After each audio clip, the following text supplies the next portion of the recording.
The mountain man who took in a shattered young woman who had been sold for being lame believed he was giving her a second opportunity.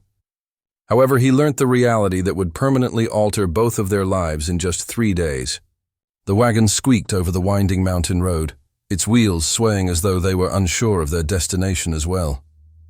Elsie Wren was seated inside, her hands clasped tightly in her lap. She kept thinking about what her uncle had said. Nobody can utilize a lame chick. As much as she can, she stays away. Like a bag of grain, she had been sold. It was reported that the man at the end of that rocky trail was a recluse who was waiting for her. The mountain man, Jonas Hale, lived well outside of town, where nobody went unless absolutely necessary. According to her uncle, Jonas required assistance maintaining his cottage. Someone who wouldn't gripe about the silence or the cold. Someone who was desperate enough to say yes. Elsie understood what that truly meant. A valley with tall, whispering trees encircled the trail's dip.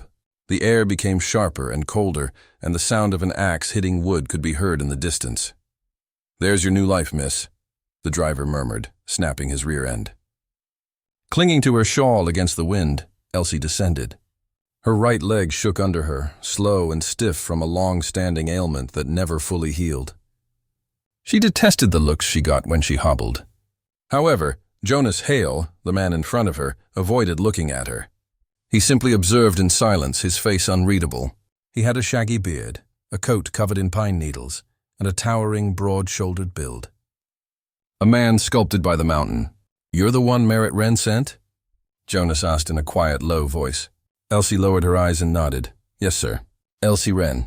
Jonas moved the axe he was holding and leaned it on a tree trunk. "You may let the man go, sir. That isn't really helpful up here."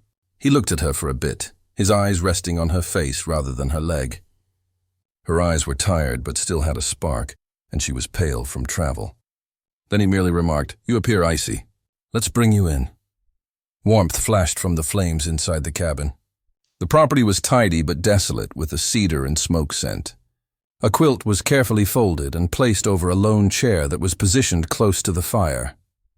Like its owner, the cabin was simple and functional in every way. After pouring her a tin cup of coffee, Jonas placed it in front of her. "You consume food?" She gave a headshake. "No, sir." "No, not since the morning, really." He gestured to a pot that was cooking on the flames. "The stew will soon be prepared. You relax till then." Although it wasn't really welcoming, it wasn't unkind either. Elsie's heart continued to beat irregularly.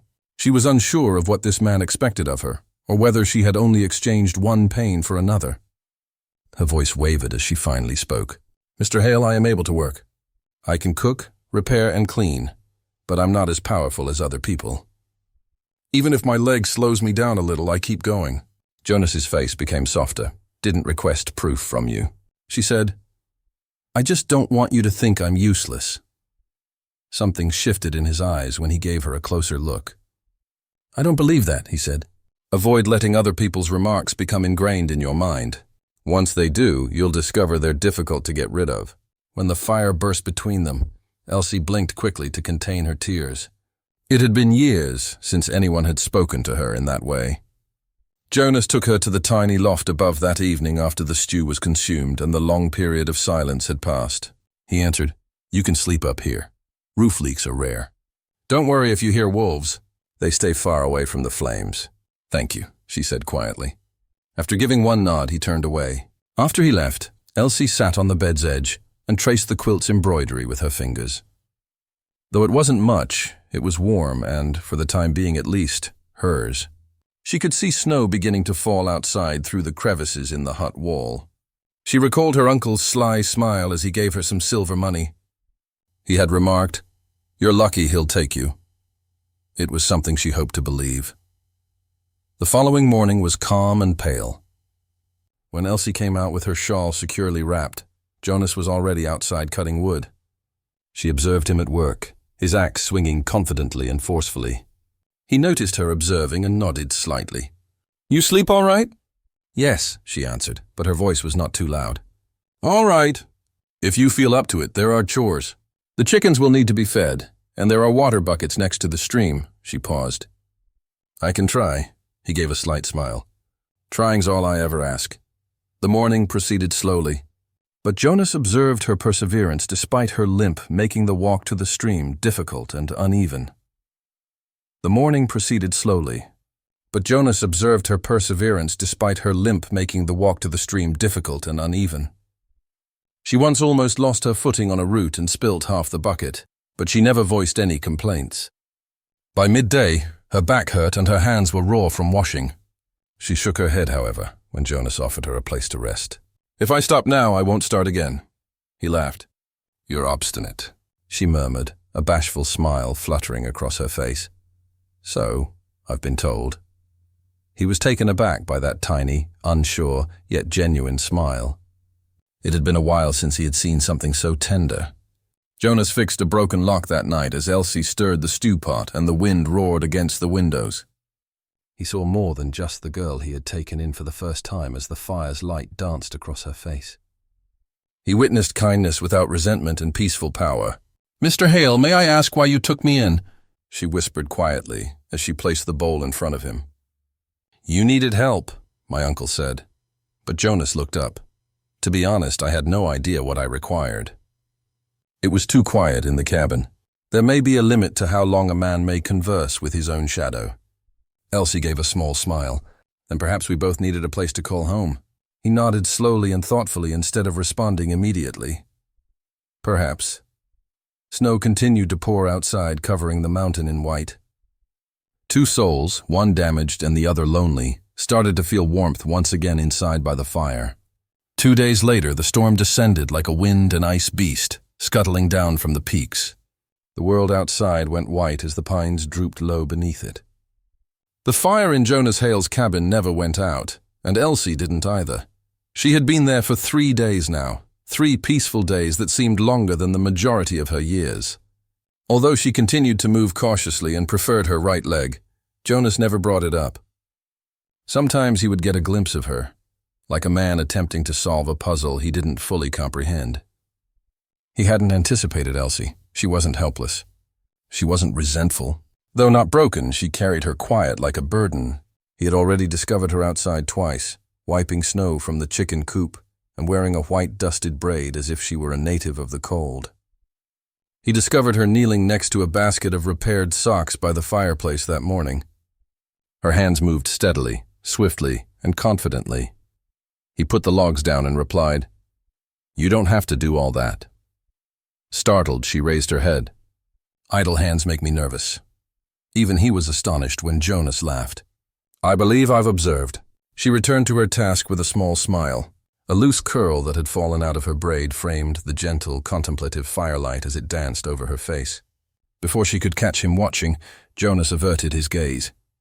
It wasn't until she entered his world that he realized how silent it had been. The wind was howling so loudly at midday that it was rattling the shutters. Jonas scanned the grey blur of the snow falling while standing near the window. He muttered that travelers are swept away by that kind of storm. Elsie stopped stitching. "Has this loneliness always existed up here?" He pivoted. "If you stop expecting to hear another voice, you're not alone." She peered into the flames. "That seems depressing." After he hesitated, he let out a sigh. "Perhaps it is." The quiet that lingered between them was gentle but not oppressive. The world outside vanished under the white. A other type of calm settled in there, one that was warmer and almost gentle. After dinner that evening, Jonas poured a little cup of whiskey, a rare beverage he only used when the cold got really cold. After some hesitation, he gave her one as well, he said, for the chill. She handled it gingerly, as if it were a gift that was too delicate for her. "This has never happened to me before." He cautioned that it burns a little. She took a sip, coughed right away, and Jonas couldn't contain his laughter. Her lips quivered between a scowl and a smile as she looked up, her eyes moist. "That's awful," she exclaimed, panting. "It's an acquired taste." He was sly in his response. She returned the smile, and for a few moments, the harshness of the storm outside seemed lessened. Jonas later lit another lamp and started looking for drafts in the cabin's seams as the wind pounded harder on the roof. Elsie observed him with interest. "Do you ever go down to town?" "Only when I need to," he murmured, while filling a crevice between the logs with straw. She paused. He hesitated and asked, "Do they know you there?" "They know of me?" "That's different." He turned and saw her staring at him with those sincere, inquisitive eyes. She reddened. "You ask a lot of questions. All I want to know is who I live with." That caused him to smile quietly once again. "All right. However, there isn't much to comprehend."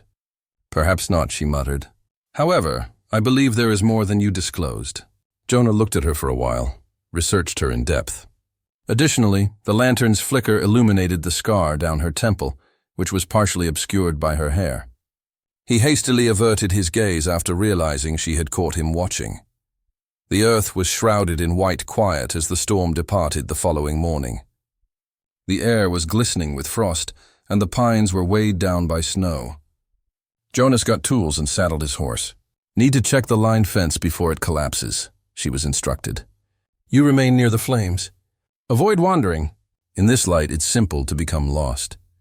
She nodded while her breath fogged the pain as she watched him leave. Hours went by. He didn't come back even after the sun started to set. Her chest ached with worry. She grabbed her shawl and fled, the cold stinging her lungs, as a dark, slow-moving form eventually emerged through the pins. Then she called, "Jonas." He moved his frost-rimmed hat towards her voice. "You shouldn't be out here." However, she continued until she got to him and noticed the blood on his glove. "It's nothing," he smirked, but added, "My hand just got caught on the wire." She grabbed his wrist and murmured, "You're bleeding." She held on even though he tried to back off. She firmly commanded, "Sit down," in a stronger voice than he had ever heard. Half expecting to be surprised, he obeyed. She went inside, increased the fire, got a fresh cloth, and started washing the wound. Despite her trembling fingertips, she touched carefully. Jonas silently observed her, the way she bit her lip when the cut bled again, the focus in her face, and the slight tremor of her eyelids. His words were calm. "You've done this before," he added. She gave one nod. "My mother taught me. Before she halted, her eyes fluttering in agony. He didn't inquire. Her breath was shallow as she sat back after wrapping his hand. He glanced at the bandage below. "Nice. Accurate," he said. "You're good at this." She gave a shrug. "Taking care of those who don't thank me is something I've practiced." Jonas scowled. "I'll be the first then." "Elsie, thank you." She seemed unsure about how to react, as seen by the way her lips parted. Finally, she muttered, "You're welcome." The cabin felt different, closer, as if the distance between them had shrunk, even though the air was calm and frigid that night. Jonas whispered quietly as he watched her beside the fire, patching his ripped glove. "Your limp has gotten worse today." She acknowledged that it hurts when the cold is severe. He hesitated. "It's not new. Has your uncle ever explained the cause to you?" Her hands stank. She didn't respond for a while. She said, "He said it was my fault that I fell because I wasn't careful." Jonas scowled. "And do you believe that?" Her voice cracked a little. "I used to." He wanted to say something to reverse the years of her believing that she was to blame for her suffering, but he was at a loss for words. Instead, he remarked, "You rest now," and subtly added another wood to the fire. "We'll go collect water together tomorrow. I will ensure the safety of the path." She gave a tiny smile and nodded. "You are not required to." He stated simply, "I want to." And when she looked up, he was already facing the window, observing the pines as they swayed in the moonlight. A man who realized he didn't want to live alone any longer after being alone for too long. The following morning was cold and pale, with sunlight sloshing through a frost-covered sky. As Elsie assisted in scooping food into the horse's dish, Jonas Hale stood by the barn door, his breath rising in clouds. Despite moving slowly and favoring her left leg, she had a placid, even expression. Jonas has witnessed such silence before. There was no peace. It was a habit, a silence acquired over years of neglect. "You don't have to work so much," he added, as she straightened and brushed the snow off her scarf. "The animals won't have any problems for a day or two." She gave a small smile. "I don't think too much when I work." He cocked his head. "What are you thinking about?" Her gaze shifted to the mountains, where the ridges were gradually being awakened by the sun. "Regarding how I got here, about my uncle's desire to get rid of me as soon as possible. I can't stop wondering if my limp was the only reason." Jonas's mouth clenched. He moved in closer. There is no justification for men like him to act cruelly. Sometimes all they need to feel strong is someone weaker. There was something delicate in her gaze when she looked into his eyes at that moment, a query she dared not ask. However, neither he nor she averted their gaze. Jonas took her to the brook that afternoon to get water. Even though the snow had sufficiently melted to allow for walking, their boots nevertheless crunched with each step. The mountains were icy and gloomy, like sentinels. After a while, Elsie's breath came heavily, and Jonas slowed. He reached for the bucket and said, "Let me take it." "I can manage," she obstinately said. He grinned. "I'm sure you can. Does not imply that you must." Her gloved fingers barely touched his when she handed it to him, yet it was enough to cause a warming sensation to permeate the icy air. Using the handle of his axe, Jonas smashed the thin layer of ice at the stream, causing the water to ripple up clear and black. Elsie filled the bucket while kneeling next to him. She leaned down and he saw it. Silently, "You hurt him?" he inquired. She forced a smile and asked, "Only a little?" Jonas paused. "Elsie, how long have you been like this?" She froze. Between them, the question seemed to linger. Then she spoke gently. "Since the age of 12. According to my uncle, I was at fault when I fell from the loft." However, she swallowed. That was not the case. Jonas turned in her direction. Despite the wind whispering through the pines, neither of them made any movement. She continued to look at the lake. He was intoxicated. "When I attempted to stop him from harming our mule, he shoved me. I went down. The bone never fully recovered. As if embarrassed to utter it out, she became still as her voice broke at the final word. Jonas's hand tightened around the grip of the axe. "Does he still live in town?" With a low, menacing voice, he inquired. She gave a slight nod. "Yes, but don't approach him, please. All I want to do is forget." With a deep sigh, Jonas suppressed his rage. Although he didn't say much, what he said next was honest and unvarnished. "Elsie, you're not broken. He merely gave you the impression that you were." Then her eyes were big and shaking as she gazed up. Her chest ached from the steady, confident manner he spoke. As they got up to go, Jonas instinctively reached out and put a soft hand behind her back to support her while she walked. She didn't back off. The world turned silver in the moonlight that night as a thin fog slipped down from the mountains. The fire inside the cabin was warm. Jonas entered, shaking the snow from his shoulders while Elsie stirred a pot of soup. "It smells good," he remarked as he rubbed his hands. She answered, "I found some herbs you dried near the window. They help the broth taste like something." Jonas laughed. "That's a miracle up here." As he sat down close to the fireplace, she ladled him a bowl. His eyebrows raised when he tasted it. "You're correct. This is something." Elsie watched the flames flicker from her seat across from him. "You built this place yourself, didn't you?" he replied. "Every log." She used one finger to trace the edge of her dish. "Why?" Jonah took a long time to look into the fire before responding. "I needed something that didn't remind me of what I'd lost after my wife passed away. This was a tranquil, deserted land. I reasoned that perhaps I might start a new, sensible life here." Elsie's tone grew softer. "Did you do it?" He slowly shook his head. "Not till today." Her inhalation captured. Neither said anything for a while. The fire went out. Outside, snow slipped from the roof. Then she whispered, "Jonas, you should refrain from saying things you don't intend." He looked her in the eye. "I avoid wasting words that I don't intend to use." Her face turned pink. Although she lowered her gaze, there was a small curvature at the corner of her mouth. Visitors arrived the following day. Jonas went to inspect the traps that were close to the ridge. When he noticed two men approaching his cabin while mounted, his stomach tightened. He instantly recognized one of them, Yarrow, her uncle Curtis. The older man's face was cruel, but his coat was decent enough for city life. A stranger with a note protruding from his pocket was the second man. It wasn't until they arrived at the clearing that Jonas said, "You've come a long way," in a level tone. With his boots crunching, Curtis swung down from his horse. "I am the owner of that girl in your cabin. Did you not purchase her? According to the contract, she was to wed you. You had a change of heart. Okay, I'll return her." Jonas's eyes became stony. "She is not someone's property," the man scoffed. "Do you believe she was honest with you?" "She is worthless. Unable to walk straight. Unable to keep up. Been a burden forever. I hoped a stupid mountain man might feel sorry for you." With a sharp yet quiet voice, Jonas stepped forward. "Be careful what you say." Nervously, the second man, the one holding the letter, cleared his throat. "I was meant to deliver this, Mr. Hale. It appears to have been delayed by the storm." He swiftly gave it to her before turning away. Frowning, Jonas accepted the letter. With the county office's mark on it, the seal was official. He ripped it open. An annulment notice, 1 page long, was enclosed. Elsie Ward's sale had been cancelled.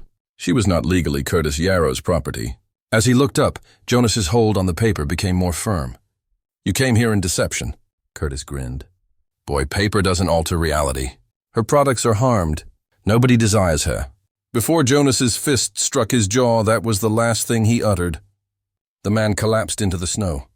With his chest heaving, Jonas stood above him. Curtis scurried to his feet, his face contorted with anger. However, a single glance into Jonas's eyes chilled him. He staggered in the direction of his horse. Jonas remained motionless until they vanished from view along the path. Elsie was standing by the entrance, her face pallid, when he came back to the cabin. She muttered, "I saw them. He came for me, didn't he?" With a cautious nod, Jonas gave her the letter. "Elsie, you're free now. You can't be touched by him." Her hands were shaking as she examined the paper. The statement, "You are not owned," had actual meaning for the first time in her life. Her voice trembled as she glanced up at Jonas. "You shouldn't have risked that for me." He gave a headshake. "I never took a chance on something I wouldn't be willing to lose." She smiled, a tiny, courageous smile that warmed the room more than the fire could ever. Her eyes were filled with tears. The mountains were silent outside. Something new started to develop inside, something that could never be undone by a storm, cruelty, or falsehood. That year, the winter lasted longer than usual, but Jonas and Elsie barely noticed. Days went by in a calm cadence while people fed animals, cut wood, and fixed fences that had been bowed by the snow.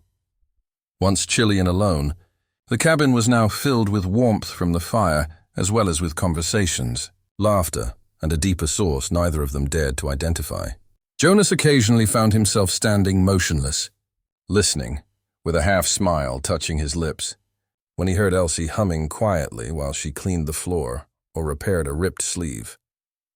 Elsie, who was still limping a little, started to carry herself differently as a result of the music in that sound, which was delicate, hopeful, and alive. Her slumped shoulders had disappeared. When they spoke, her gaze locked with his.